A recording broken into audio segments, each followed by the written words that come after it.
So in this video, I'm going to take a first gen i5 processor, in this case an i5 650, and combining it with a modern GPU, an RX 6600 XT.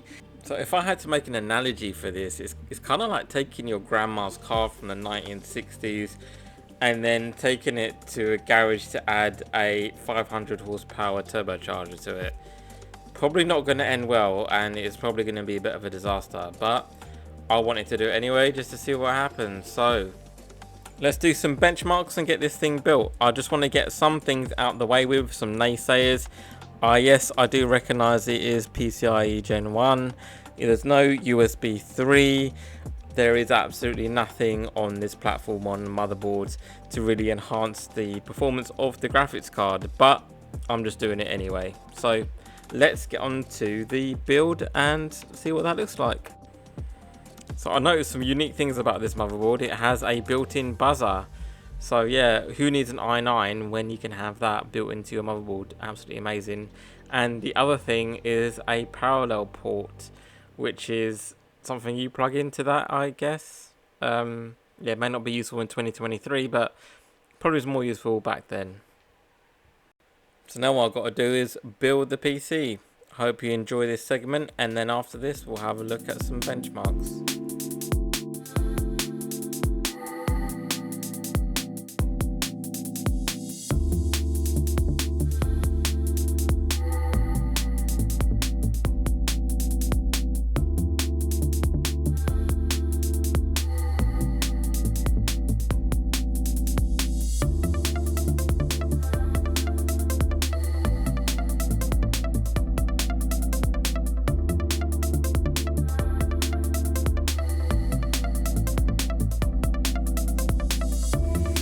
And that's it, PC all built and it's looking absolutely amazing. So let's get this checked out in the BIOS, and what I decided to do was just to do a little bit of an overclock just to try and get a little bit more performance out of that tiny little dual core CPU, and then I wanted to try it out on some games.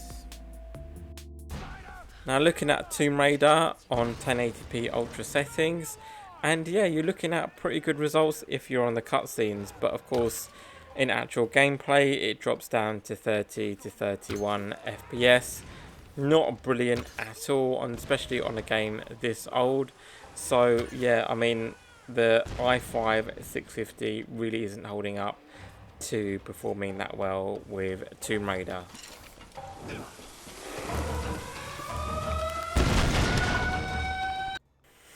Moving on to GTA 5, and the crap show continues. So yeah, I mean the FPS was all over the place, going down to 19, moving all the way up to about 43, but not really staying stable anyway throughout the game. So yeah, not recommended, and it was quite fun playing this game while it was so buggy and really trying to get everything to work properly. But I have to say, the water still looks good, right? I mean, that's kind of a positive.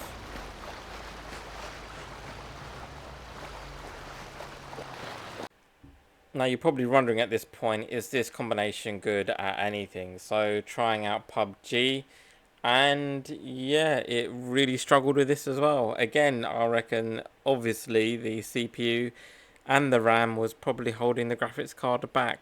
So not recommended for PUBG either, and it really was a pretty terrible experience, not to say the least.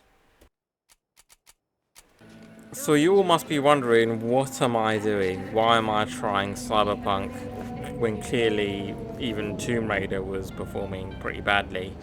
And yeah, Cyberpunk showed the same results. Really not anything better than some of the other games that I tried out in this experience. Was still playable, which again, it kind of surprised me because I would have thought this game wouldn't even booted with this CPU.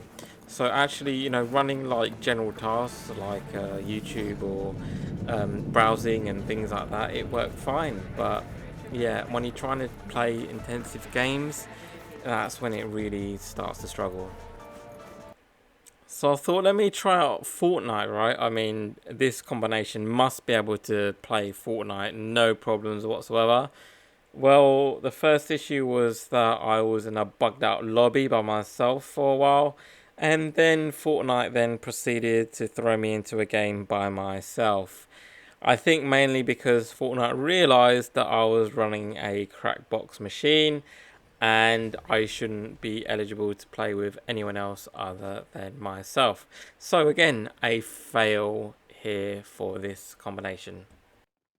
It is worth noting, however, that I was getting around about 97 to 110 FPS. So that is a pretty good result, but I guess it doesn't count because it's just me in this game, and playing with other people might have a bit of an impact on that. But I'll take it where I can. I'm trying out CSGO, and I was very surprised. I was getting around about 80, 90 FPS, which I suppose it's not good, but I mean, considering the fact that this is a CPU from 2010, I reckon it's pretty good. And yeah, it's certainly playable. So, very happy with the performance in this game. And because CSGO is a CPU bound game, I thought this was going to be absolutely shocking, but it surprised me. One thing to note, however, this game did take forever to load, so just keep that in mind if you plan to use this combination.